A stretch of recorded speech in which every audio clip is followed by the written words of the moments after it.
स्वागत है हमारे YouTube चैनल भक्ति की पावन धारा पर।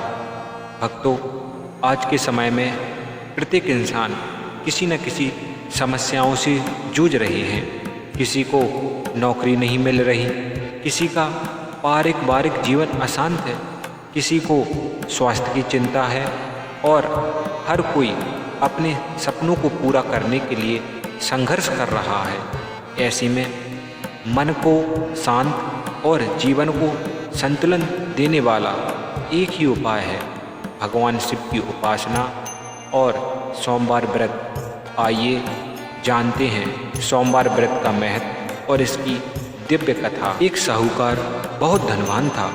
उसको धन आदि किसी बात की कोई कमी न थी, परंतु पुत्र न होने के कारण वह अत्यंत दुखी रहता था।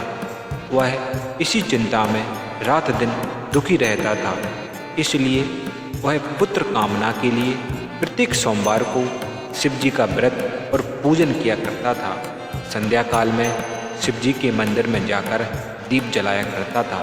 उसकी इस भक्ति भाव को देखकर एक समय देवी पार्वती ने शिव जी से कहा, हे प्रभु, यह साहूकार आपका अनन्य भक्त है और सदैव आपका व्रत और पूजन बड़ी श्रद्धा भाव से करता है, अतः इसकी मनोकामना पूर्ण करनी चाहिए। तो शिव जी ने कहा कि देवी, यह संसार कर्म क्षेत्र है। जिस प्रकार किसान खेत में जैसे बीज बोता है वैसी ही फसल उसे काटनी पड़ती है, उसी तरह इस संसार में जो जैसा कर्म करता है वैसा ही फल भोगता है। पार्वती जी के अत्यंत आग्रह करने पर प्रभु, जब यह आपका ऐसा भक्त है और यदि इसको किसी प्रकार का दुख है तो उसको अवश्य दूर करना चाहिए, क्योंकि आप तो सदैव अपने भक्तों पर दया करते हैं, उनके दुखों को दूर करते हैं। यदि आप ऐसा नहीं करेंगे तो मनुष्य क्यों आपकी सेवा व्रत पूजा करेंगे। पार्वती का ऐसा आग्रह देख शिवजी प्रसन्न होकर कहने लगे, पार्वती, इस साहूकार के भाग्य में संतान सुख की प्राप्ति नहीं है, परंतु मैं फिर भी इसको पुत्र की प्राप्ति का वर देता हूँ। परंतु वह पुत्र अल्पायु होगा, वह केवल 12 वर्ष की आयु तक ही जीवित रहेगा। इसके पश्चात वह मृत्यु को प्राप्त होगा। इससे अधिक मैं और कुछ इसके लिए नहीं कर सकता। यह सब बात साहूकार सुन रहा था। इससे उसको ना कुछ प्रसन्नता हुई और ना कुछ दुख हुआ। वह पहले की तरह वैसे ही शिव जी का व्रत पूजन करता रहा। समय के पश्चात साहूकार की स्त्री गर्भवती हुई। 10वें महीने में उसने अति सुंदर पुत्र को जन्म दिया। साहूकार के घर में बहुत खुशी मनाई गई, परंतु साहूकार ने उसकी केवल 12 वर्ष की आयु जानकर अधिक प्रसन्नता प्रकट नहीं की और ना ही किसी को भेद बताया। जब पुत्र 11 वर्ष का हो गया तो बालक की माता ने उसके पिता से विवाह आदि के लिए कहा, परंतु वह साहूकार कहने लगा, मैं अभी इसका विवाह नहीं करूँगा और इसे काशी जी पढ़ने के लिए भेजूँगा। फिर उस साहूकार ने अपने साले अर्थात बालक के मामा को बुलाया। उसको बहुत सा धन देकर कहा, तुम इस बालक को काशी जी पढ़ाने के लिए ले जाओ और रास्ते में जिस जगह भी जाओ वहाँ दान तथा ब्राह्मणों को भोजन कराते जाओ। इस प्रकार दोनों मामा भांजे सब जगह यज्ञ करते और ब्राह्मणों को भोजन कराते हुए जा रहे थे। रास्ते में उनको एक शहर मिलता है। उस शहर में राजा की कन्या का विवाह हो रहा था और दूसरे राजा का लड़का जो विवाह के लिए बारात लेके आया था वह एक आंख से काना था। लड़के के पिता को इस बात की बड़ी चिंता थी कि कहीं वर को देखकर कन्या के माता पिता विवाह में किसी प्रकार की अड़चन पैदा न कर दें। इस कारण जब उसने अति सुंदर सेठ के लड़के को देखा तो मन में विचार किया, क्यों ना दरवाजे के समय इस लड़के से वर का काम ले लिया जाए। ऐसा विचार कर राजा ने उस लड़के और उसके मामा से कहा तो वह राजी हो गए और साहूकार के लड़के को स्नान आदि कराकर वर के कपड़े पहना दिए और घोड़े पर चढ़ा दिया। दरवाजे पर ले गए। बड़ी शांति से सब कार्य हो गया। अब वर के पिता ने सोचा, यदि विवाह कार्य भी इसी लड़के से कर दिया जाए तो क्या बुराई है। ऐसा विचार करके उसने मामा से कहा, यदि आप फेरों और कन्यादान काम भी करा दें तो आपकी बड़ी कृपा होगी और हम इसके बदले में आपको बहुत धन देंगे। उन्होंने स्वीकार कर लिया और विवाह कार्य बहुत अच्छी तरह से हो गया।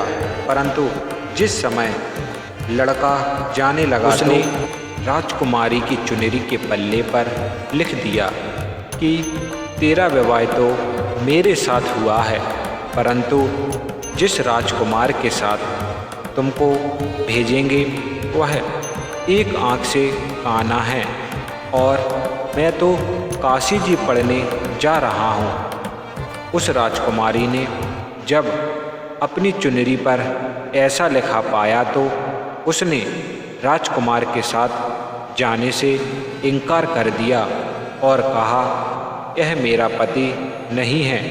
मेरा विवाह उसके साथ हुआ है जो काशी जी पढ़ने गया है। कन्या के माता पिता ने अपनी कन्या को विदा नहीं किया और बाराती वापस चले गए। उधर सेठ का लड़का और उसका मामा काशी जी पहुँच गए और वहाँ जाकर उन्होंने यज्ञ करना और लड़के ने पढ़ना शुरू कर दिया। जब लड़के की आयु 12 वर्ष की हुई तब एक दिन यज्ञ चल रहा था। उस लड़के ने अपने मामा से कहा, मामा जी आज मेरी तबीयत कुछ ठीक नहीं है। मामा ने कहा, अंदर जाकर सो जाओ। लड़का अंदर जाके सो गया और थोड़ी देर में उसके प्राण निकल गए। जब उसके मामा ने आकर देखा कि वह तो मुर्दा पड़ा हुआ है तो उसे बहुत दुख हुआ और उसने सोचा कि मैं अभी रोना प्रारंभ कर दूंगा तो यज्ञ कार्य अधूरा रह जाएगा। अतः उसने जल्दी से यज्ञ कार्य समाप्त कर ब्राह्मणों के घर जाने के पश्चात रोना आरंभ किया। संयोगवश उस समय शिवजी और देवी पार्वती वहाँ से जा रही थीं। जब उन्होंने जोर जोर से रोना पीटने की आवाज़ सुनी तो देवी पार्वती ने शिव को आग्रह करके उसके पास ले गईं और सुंदर लड़के को मरा हुआ देख कहने लगी, यह तो उसी सेठ का लड़का है जो आपके वरदान से पैदा हुआ था। शिवजी ने कहा, हाँ देवी, इसकी आयु इतनी ही थी जो यह भूख चुका है। देवी पार्वती ने कहा, हे नाथ, कृपा करके इस बालक को और आयु दो, नहीं तो इसके माता पिता तड़प तड़प कर मर जाएंगे। पार्वती जी के इस प्रकार आग्रह करने पर भोलेनाथ ने उसको वरदान दिया और शिव कृपा से लड़का पुनः जीवित हो गया। शिव पार्वती कैलाश की ओर चले गए। तब वह लड़का और उसका मामा उसी प्रकार यज्ञ करते हुए अपने घर की तरफ चल पड़े और रास्ते में उसी शहर में आए जहाँ पर उस लड़के का विवाह हुआ था। वहाँ पर आकर जब उन्होंने यज्ञ आरंभ किया तो लड़के के ससुर ने उसको पहचान लिया और अपने महल में ले जाकर उसकी बड़ी अच्छी तरह से खातिरदारी की।